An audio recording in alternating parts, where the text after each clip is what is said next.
مقدور ہمیں کب تیرے وصفوں کے رقم کا عاد کیا ہے اور اس کے مقاصد کیا ہیں اور اس کا رد کس طرح کیا جائے گا۔ وقت گزرنے کے ساتھ ساتھ معیارات بدلتے جا رہے ہیں۔ خدا نے اتنی بڑی کائنات، اتنا بڑا نظام بنایا ہے تو وہ خدا پھر وہ نظر کیوں نہیں آتا؟ وہ کہاں ہے؟ بدلتے رہتے ہیں، لیکن کون سے علوم میں آج کی علوم کی زبان میں اس کو سائنٹزم کہا جاتا ہے۔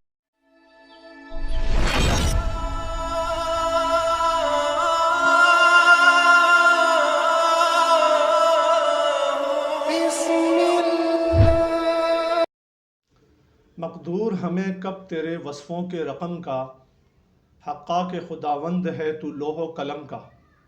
اس مسند عزت پہ کہ تو جلوہ نما ہے، کیا تاب گزر ہوئے تعقل کے قدم کا۔ حمد مطلق و ثنائے کل اس بزرگ و برتر ذات کے لیے جو لامحدود اور عقل و شعور کی معراج سے ماورا ہے۔ درود لامحدود خاتم النبیین، رحمت للعالمین، محبوب رب العالمین، ساقی کوثر، شافی محشر، انسانیت کے نون و نظر، آپ کے حسن و جمال پر اور آپ کی آل پر، آپ کے تمام اصحاب پر۔ سامعین کرام، ایک اور پوڈ کاسٹ لیے آپ کی خدمت میں حاضر ہیں۔ پچھلی پوڈ کاسٹ میں ہم نے الحاد کے مسئلے کو بخوبی واضح کیا تھا کہ الحاد کیا ہے اور اس کے مقاصد کیا ہیں اور اس کا رد کس طرح کیا جائے گا۔ اس پوڈ کاسٹ میں ہم مفتی صاحب کی خدمت میں پھر سے کچھ سوالات لے کر حاضر ہوئے ہیں۔ مفتی صاحب ہماری خدمت میں موجود ہیں۔ سب سے پہلے تو ہم مفتی صاحب کو ویلکم کرتے ہیں کہ مفتی صاحب سب سے پہلے تو آپ کا بہت بہت شکریہ کہ آپ ہمارے اس پروگرام میں تشریف لائے۔ السلام علیکم ورحمۃ اللہ وبرکاتہ۔ وعلیکم السلام ورحمۃ اللہ، شکریہ۔ مفتی صاحب، کیا آپ یہ نہیں سمجھتے کہ معیارات جو ہیں وہ بدل چکے ہیں؟ وقت گزرنے کے ساتھ ساتھ معیارات بدلتے جا رہے ہیں۔ کہاں علم حاصل کرنے کا مقصد یہ ہوا کرتا تھا کہ انسان اپنی ذات پہچانے، اپنے رب کو پہچانے، اور کہاں ان سائنسی علوم نے معیارات کو یہاں تک پہنچا دیا ہے کہ کوئی بھی چیز جب تک اسے تجربے اور مشاہدے کی بنا پر ثابت نہ کیا جائے تب تک اسے سرے سے مانا ہی نہ جائے۔ اگر وہ مشاہدے میں آ جاتی ہے، وہ ثابت ہو جاتی ہے، تو اس کے ثبوت کے لیے دلائل کے انبار لگا دیے جاتے ہیں۔ اور اگر وہ چیز نظر نہیں آتی یا مشاہدے میں نہیں آتی یا تجربے میں نہیں آتی تو اسے سرے سے مانا ہی نہیں جاتا۔ اب خدا کا تصور ہے تو یہ سائنسی ڈھکوسلوں کی بنیاد پر قائم شدہ ملحدین جو ہے وہ یہی کہتے ہیں کہ خدا اگر اس نے یہ ساری کائنات بنائی ہے تو وہ خود نظر کیوں نہیں آتا؟ تو ان ملحدین کے یہ سوال لیے ہم آپ کی خدمت میں آج پھر حاضر ہیں کہ مفتی صاحب، اگر خدا نے اتنی بڑی کائنات، اتنا بڑا نظام بنایا ہے تو وہ خدا پھر وہ نظر کیوں نہیں آتا؟ وہ کہاں ہے؟ ہم کیسے ثابت کریں گے اس کو؟ بسم اللہ الرحمن الرحیم۔ آپ کے سوال میں دو باتوں کی وضاحت میں کرنا چاہوں گا۔ آپ نے جس طرح شروع میں کہا کہ معیارات زمانے کے ساتھ ساتھ بدل رہے ہیں، کہاں علم کا معیار اور معرفت کا معیار وہ تھا کہ وحی الہی اور آسمانی تعلیمات سے خود کی پہچان اور رب کی پہچان، یہ ایک معیار تھا زمانے میں، اور اب معیارات بدل چکے ہیں۔ جو سائنٹیفک ٹولز ہے، مطلب مشاہدہ اور تجربہ، تو اس کی بنیاد پر چیزوں کو جانا جاتا ہے۔ اس کے علاوہ نئی نسل کو کچھ اور سمجھ میں نہیں آتا۔ تو اس میں تھوڑی سی یہ غلط فہمی ہے کہ معیارات واقعی بدلتے رہتے ہیں، لیکن کون سے علوم کا؟ علوم دو طرح کے ہیں، ایک آبجیکٹیو علوم ہے، ایک سبجیکٹیو ہے۔ آبجیکٹیو کا مطلب یہ ہے کہ وہ علوم جو ہمیں ہمارے نفس اور اس کائنات سے کسی اور یعنی خارج سے ہمیں ملے ہیں، جس کو ہم الہی یا وحی یا آسمانی تعلیمات کہتے ہیں، رب کی طرف سے آئیں اور پیغمبروں نے انسانوں کو وہ علوم سکھائیں اور بتا کر چلے گئے۔ تو ان علوم کا معیار تو وہی ہے۔ اگر کسی نے انسان کی حیثیت کو اس کائنات میں سمجھنا ہے تو میرے خیال میں سائنس کے پاس اس کا کوئی جواب نہیں ہے کہ انسان کی حیثیت کائنات میں کیا ہے، یہ ہستی کیوں ہے اور کس مقصد کے لیے ہے۔ تو یہ تو وہی بتائے گی، اور اس کا معیار وہی ہے جو حضرت آدم علیہ السلام سے شروع ہے اور نبی کریم صلی اللہ علیہ وسلم تک یہ سلسلہ چلتا رہا اور ختم ہوا، اور آپ کی تعلیمات ابھی بھی ہے۔ تو اگر انسان کی حیثیت کو سمجھنا ہے اور پھر انسان نے اپنے رب کی معرفت حاصل کرنی ہے تو معیار وہی ہے، یعنی آسمانی علوم کی طرف انسان محتاج ہے۔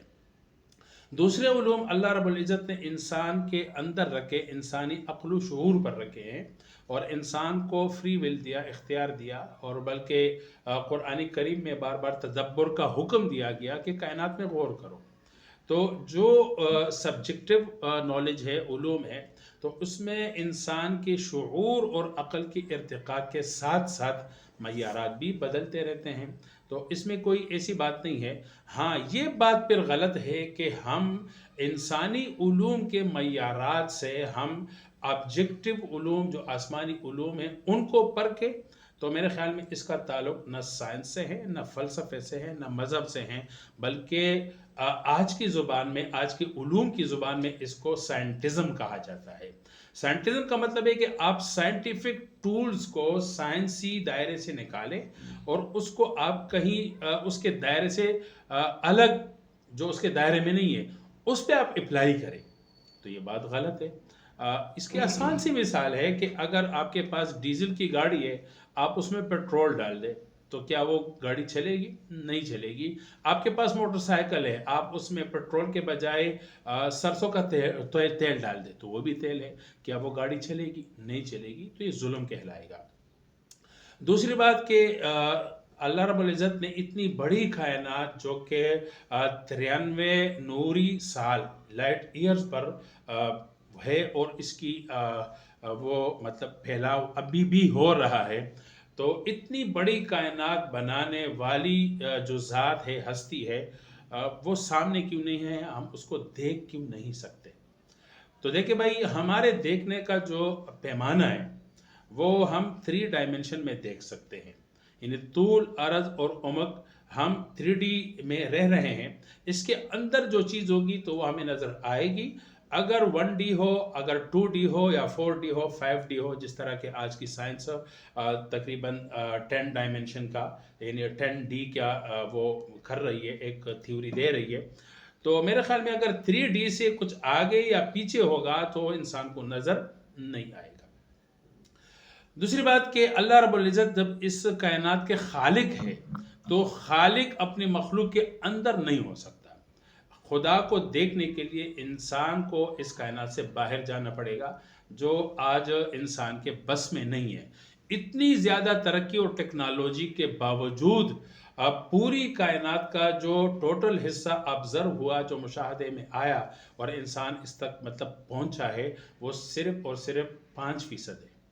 تو 95% اب بھی ہم سے یہ غائب ہے، کائنات غائب ہے، ہماری طرح کی مخلوق ہے، یہ بھی ہم بھی مخلوق ہے، کائنات بھی مخلوق ہے، تو مخلوق ہم 95% تک اب تک آبزرو نہیں کر سکے، مشاہدہ نہیں کر سکے ہیں، تو کیسے ہم اس کے خالق کو، کائنات کا صرف 5% کھوج لگا ہے؟ جی، کھوج لگا ہے، مشاہدے میں آیا ہے، باقی 95% کائنات ہم سے غائب ہے۔ تو بھائی، ہم نے مخلوق کو نہیں دیکھا تو علامہ خالق، اقبال بھی فرماتے ہیں ستاروں سے آگے جہاں اور بھی ہیں۔ جی ہاں، ستاروں سے جہاں اور بھی ہے، تو اس جہاں میں جانا پڑے گا جہاں اللہ نظر آئے گا، اور وہ قرآن و حدیث نے بتایا کہ وہ جنت ہے۔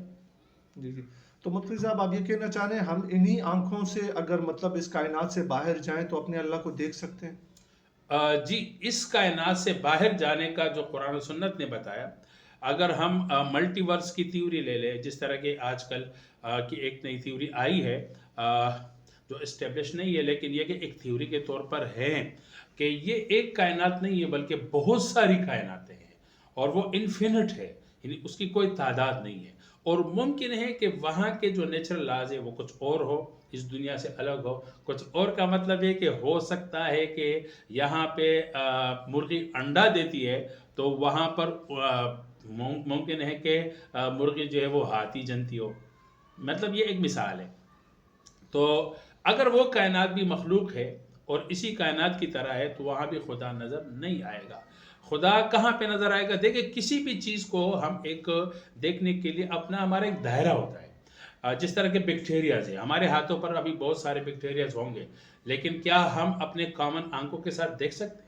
نہیں، اس کے لیے ہم نے مائکروسکوپ بنایا، مائکروسکوپ کے ذریعے سے اس کو زوم کیا جاتا ہے، پھر ہمیں نظر آتا ہے۔ تو ہر چیز کو دیکھنے کے لیے ایک لمٹ ہے، اور اس کا ایک انوائرمنٹ ہے، ایک ماحول ہے. تو قرآن و سنت میں آئے کہ اللہ تعالیٰ کو دیکھنے کے لیے جنت کا ماحول چاہیے. اور اگر جنت میں کوئی ڈائمنشن ہے، ایسی ڈائمنشن کہ جو ہم اللہ کی ذات جو کہ کسی بھی ڈائمنشن سے ماورا ہے، یعنی وہ ڈائمنشن میں لمیٹڈ باؤنڈیڈ نہیں ہے، اللہ کی ذات ان سے پاک ہے. تو ہو سکتا ہے کہ انسان کو جنت میں ایسی ڈائمنشن ملے کہ جو ان ڈائمنشنل، یعنی اللہ کی ذات جو ڈائمنشن سے ماورا ہے اس کو دیکھ سکے، اور ممکن ہے کہ وہاں پر دیکھے گا. تو اس کے لیے ہمیں انتظار کرنا ہے اور اس ماحول میں ہمیں جانا ہوگا. جس طرح کے بیکٹیریا کو دیکھنے کے لیے ہم نے ایک ماحول اور حالات کو استعمال کرنا ہوتا ہے. تو مفتی صاحب یہ تو اللہ رب العزت کے بارے میں ہم نے یہ جو سوال تھا، اگر یہ اسی سوال کو ہم تھوڑا سا مزید اگر اس کو پھیلاتے ہیں تو انسان کی جو روح ہے، اسی طرح انسان کا جو شعور ہے اور انسان کی جو وہ دل کی جو کیفیات ہیں، جذبات ہیں، یہ بھی تو نظر نہیں آتے. ان کے بارے میں آپ کیا کہیں گے؟ جی ہم تو یہی مثال دیتے ہیں. جو لوگ کہتے ہیں کہ میں خدا کو تب مانوں گا جب وہ میرے سامنے آئے، میں اس کو دیکھ لوں. جی جی تو بھائی مخلوق میں ہزاروں چیزیں ایسی ہے کہ جن کو ہم دیکھ نہیں سکتے لیکن ان کا وجود ہم مانتے ہیں. وجود کیوں مانتے ہیں؟ دیکھیں وجود کسی چیز کے آپ یا تو دیکھیں تو وجود مانیں گے، یا اس کے ایفیکٹس کو دیکھیں، یعنی آثار کو دیکھیں. وہ چیز خود تو نظر نہیں آتی لیکن اس کے ایفیکٹس آپ کو نظر آ رہے ہیں تو اس کے وجود کو مانا جاتا ہے. جس طرح آپ نے مثال دی، انسانی شعور ہے، کانشیسنس ہے اور جذبات ہے. میں آپ کو ایک آسان سی مثال دے دوں کہ کیا آج تک کسی بچے نے یا کسی نے بھی ماں کا مامتا دیکھا ہے؟ ماں کا مامتا نہیں دیکھا. نہ پہلی شفقت دیکھی ہے. ہاں لیکن وہ ایک شفقت دیتی ہے، وہ جو اندر ماں کا مامتا ہے وہ موجود ہے، لیکن ہم میں مامتا نظر نہیں آتا، لیکن اس کے جو آثار ہے، اس کے جو ایفیکٹس ہے وہ ہمیں نظر آ جاتے ہیں. کہ ایک بچہ جیسے ہی روتا ہے تو ماں دوڑ کے آتی ہے، سب کچھ چھوڑ جاتی ہے اور اس کو اپنے گلے سے لگا لیتی ہے. رات میں بچہ تھوڑا سا رویا یا گیلا ہوا تو باپ کو پتہ نہیں چلتا، لیکن ماں فوراً اٹھ جاتی ہے اور اس کو جو ہے وہ گیلے بستر سے ہٹا دیتی ہے، صاف ستھرا کر لیتی ہے اور اس کو خوش بستر پر سلا دیتی ہے، اپنے گلے لگا لیتی ہے. اگر بچہ جو ہے نا وہ چوٹ تھوڑی سی بھی چوں بھی کر لینا تو باپ اگر وہ چیختا بھی رہے تو باپ کو اگر سنائی بھی دے تو غصہ ہو جاتے ہیں، لیکن ماں جو ہے وہ رات میں 10 مرتبہ بھی اٹھ جاتی ہے. یہ سب کیا ہے؟ یہ ماں کا مامتا ہے. لیکن ہمیں یہ مامتا نظر نہیں آتا لیکن اس کے ایفیکٹس، اس کے آثار نظر آ رہے ہیں، اس کی شفقت محبت نظر آ رہی ہے. مثلا آپ کا اپنے ماں باپ سے محبت ہے، اساتذہ سے محبت ہے، میاں بیوی کی محبت ہے. تو محبت ایک ایسی چیز ہے جو موجود ہے، لیکن کیا آپ کسی کو دکھا سکتے ہیں کہ میرے دل میں تیرے لیے محبت ہے اور اتنا کلو ہے یا اتنے گزے ہے؟ ہاں اتنے کلو ہے، یا سفید محبت ہے، کالی محبت ہے، یا بلیک ہے، بلیو ہے، کیا ہے؟ محبت کو آپ نہ اس کا وزن بتا آپ اس سکتے کو ہیں، تعبیر کر سکتے ہیں ریڈ آپ روڈ اس کا سے. اظہار کر سکتے ہیں. جس طرح کے ترمامیٹر سے آپ ٹمپریچر کو مطلب ہے کہ اس کو ٹمپریچر سے آپ معلوم کر سکتے ہیں کتنا ٹمپریچر ہے، لیکن کیا آپ کے پاس کوئی ایسا ترمامیٹر ہے جو محبت کا پیمانہ بتا دے، محبت کے فگرز بتا دے، محبت کے عدد بتا دے؟ نہیں بتا سکتے. ہاں اس کا آپ اظہار کرتے ہیں اور دل سے احترام کرتے ہیں. جن سے محبت ہے تو ان کی خدمت کرتے ہیں اور ان پہ اپنا سب کچھ نچھاور کرتے ہیں. تو محبت کے اظہار کے لیے آپ کو کچھ کرنا پڑتا ہے یا بولنا پڑتا ہے. تو یہ کرنا اور بولنا یہ محبت کے ایفیکٹس ہے، یہ محبت نہیں ہے. لیکن محبت ہے، ہمیں نظر نہیں آتی. ہزاروں مثال اس طرح موجود ہے جو چیزیں ہمیں ایفیکٹ سے، اس کے آثار سے ماننی پڑتی ہے لیکن ہم نے آج تک دیکھی نہیں ہے، نہ دکھائی جا سکتی ہے. جی تو مفتی صاحب خلاصہ اس سوال کے جواب کا یہ نکلا کہ ہم اپنی ان لمیٹڈ آنکھوں سے ایک ان لمیٹڈ ذات کا احاطہ نہیں کر سکتے. اگر ہمیں احاطہ کرنا ہے تو پھر اس جہان میں جانا پڑے گا جہاں وہ ہمیں دکھے.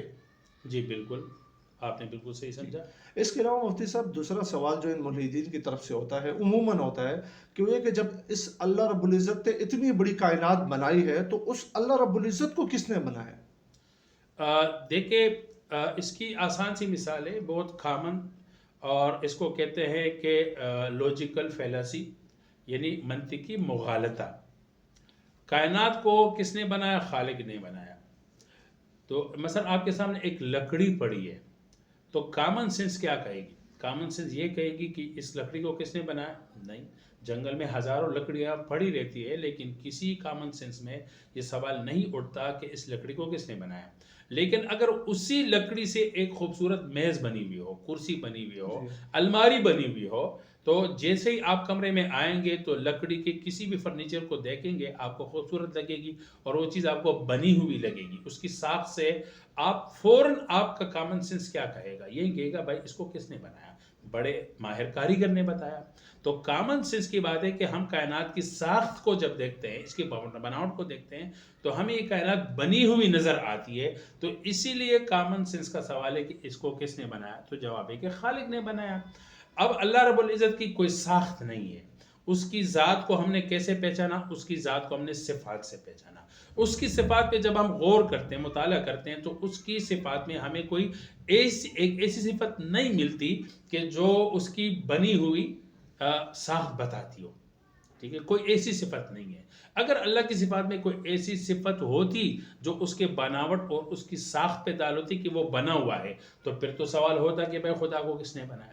لیکن جب ہمیں خدا کی پہچان ہی یہ ہے کہ وہ بنانے والا ہے، تو اس کے متعلق سوال یعنی کامن سینس سوال ہی نہیں کرتا، اور اس کے متعلق سوال کرنا ہی غلط ہے. یہ تو ایسا ہی ہے کہ مثلا آپ کوئی دعوت کرے اور بہترین بریانی کسی نے بنائی، تو آپ نے جیسے ہی بریانی چکھی تو آپ نے کہا واہ رے واہ کتنے مزے کی بریانی، کس نے بنائی؟ آپ کہیں میری امی نے بنائی. تو پھر سوال ہوگا کہ آپ کے امی کو کس نے پکایا؟ یہ سوال ممکن ہے، یہ سوال کامن سینس ہے. یہ کیا سوال منطقی ہے کہ بریانی امی نے پکائی تو امی کو کس نے پکایا؟ بھائی امی کے متعلق سوال ہی نہیں کہ پکایا، اس لیے کہ وہ پکی ہوئی چیز ہی یہ نہیں تو ہے. پوچھ سکتے ہیں کہ امی کو کس نے سکھایا. ہاں، کس نے سکھایا؟ اس میں یہ ٹیلنٹ کہاں سے آ گئی؟ تو بھائی امی میں ٹیلنٹ ہے، تو اللہ تعالیٰ میں جو ہے بنانے کی، خلق کی، تخلیق کی ٹیلنٹ ہے، صفت ہے، ایٹریبیوٹس ہے، اس کی کوالٹی ہے، تو بنا دیا. تو مفتی صاحب آپ یہ کہنا چاہ رہے ہیں کہ اللہ تعالیٰ کی ذات خود بخود وجود میں آ گئی؟ یہ آ گئی کی جو بات ہے نا، تو یہ ایک یوں سمجھے، یا تو خامخواہ ایک اللہ تعالیٰ کی صفات سے اگنورنس ہے. اس کو اگنورنس آرگومنٹ کہتے ہیں، لوجیکل فالس. تو اس میں یہ ہے کہ آ گئی کا مطلب ہے کہ پہلے نہیں تھا اور پھر وہ ذات آ گئی. جبکہ اللہ رب العزت کی ذات کے بارے میں یہ ہے کہ وہ نیسیسری بینگ ہے. نیسیسری بینگ کا مطلب ہے کہ وہ واجب الوجود ہے. وہ ذات ایسی نہیں ہے کہ پہلے نہیں تھی، معدوم تھی، پھر وجود میں آ گئی. اگر ایسی کوئی صفت اللہ تعالیٰ کی ہو کہ جس میں یہ ہو کہ وہ پہلے عدم تھا اور پھر وجود میں آیا، تو پھر تو سوال ہے کہ خود بخود آیا یا کوئی لے کر آیا. لیکن اگر وہ نیسیسری بینگ ہے، ہمیشہ سے ہیں، ازل سے ہیں، تو اس کے بارے میں سوال ہی غلط ہے کہ خود بخود آیا. خود بخود آیا نہیں، وہ خود بخود ہے، نیسیسری بینگ ہے. مفتی صاحب چند نام نہاد ملحدین کی طرف سے ایک سوال بار بات کیا جاتا ہے، وہ یہ کہ اللہ رب العزت نے ٹائم اور اسپیس کو پیدا کیا، تو اس ٹائم اور اسپیس سے پہلے اللہ تعالیٰ کہاں تھا؟ یعنی جب بھی کوئی چیز ہوتی ہے تو کسی ٹائم میں ہوتی ہے نا. میں یہاں موجود ہوں، 10 بج رہے ہیں، آج 19 تاریخ ہے اور یہ 2024 کا سال ہے، میں کسی ٹائم میں ہوں، کسی اسپیس میں ہوں.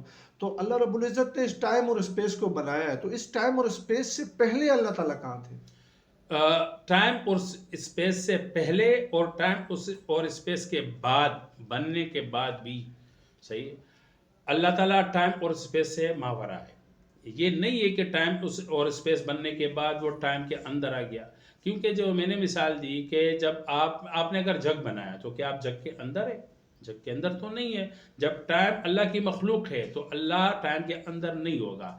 اور جب اسپیس یعنی مکان اللہ کی مخلوق ہے تو اللہ اس مکان کے اندر نہیں ہوگا. یہ لے لیں کہ ایڈیسن نے بلب بنایا تو ایڈیسن بلب کے اندر تو نہیں تھا. بلب کے اندر تو نہیں ہے کیونکہ اس کی مخلوق ہے. تو اللہ تعالیٰ کے بارے میں اس کے وجود کی جو تعبیر کی جاتی ہے، یعنی جو محتاط تعبیر ہے، کہ اس کا جواب ہے کہ اللہ موجود بلا مکان. جب مکان و زمان نہیں تھا تو اللہ تھا. جب زمان و مکان کو اللہ نے تخلیق فرمایا تو اللہ اسی طرح ہے جیسے تھا. اب یہ سوال کہ ٹائم اور اسپیس سے پہلے کہاں تھا، تو یہ بھائی کہاں کا سوال تو وقت اور مکان سے ہوتا ہے نا. جب مکان ہی نہیں تھا اور جب زمان ہی نہیں تھا تو کہاں کا سوال کیسے؟ یہ کہاں کا سوال، اس کو لوجیکل فیلیسی بولتے ہیں. ایسا کہ آپ کسی چیز کے بارے میں ایسے لفظ سے سوال کریں جو اس کے ایٹریبیوٹس اور کوالٹیز میں سے نہ ہو. مثلا میں آپ کو کہہ سکتا ہوں کہ آپ کون ہیں، تو آپ کا جواب ہوگا کہ میں فلاں، میرا نام پروفیسر سیف اللہ ہے. ٹھیک ہے. میں اگر کوئی پن اٹھا لوں، کوئی قلم اٹھا لوں اور اس پین کے بارے میں بتاؤں کہ یہ پین کون ہے، تو یہ سوال درست ہے؟ یہ سوال درست تو نہیں ہے. قلم کے بارے میں آپ یہ کہہ سکتے ہیں کہ یہ کیا ہے یا کون سی قلم ہے، لیکن آپ یہ نہیں کہہ سکتے کہ یہ کون ہے، کیونکہ کون سے سوال یہ ہے شخصیت کے بارے میں. تو کہاں یہ سوال ہے زمان اور مکان. کہاں کا مطلب کون سے وقت میں، کہاں کا مطلب کون سی جگہ میں. جب آپ نے خود بخود مان لیا کہ زمان اور مکان نہیں تھا، جب نہیں تھا تو کہاں کا سوال کیسے؟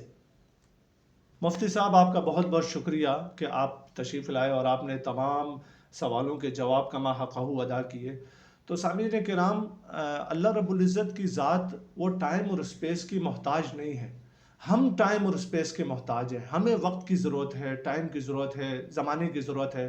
اللہ رب العزت کو ان چیزوں کی ضرورت نہیں ہے. اگلے پروگرام میں انشاءاللہ نئی ایک اور پوڈ کاسٹ کے ساتھ، نئے سوالات کے ساتھ حاضر ہوں گے.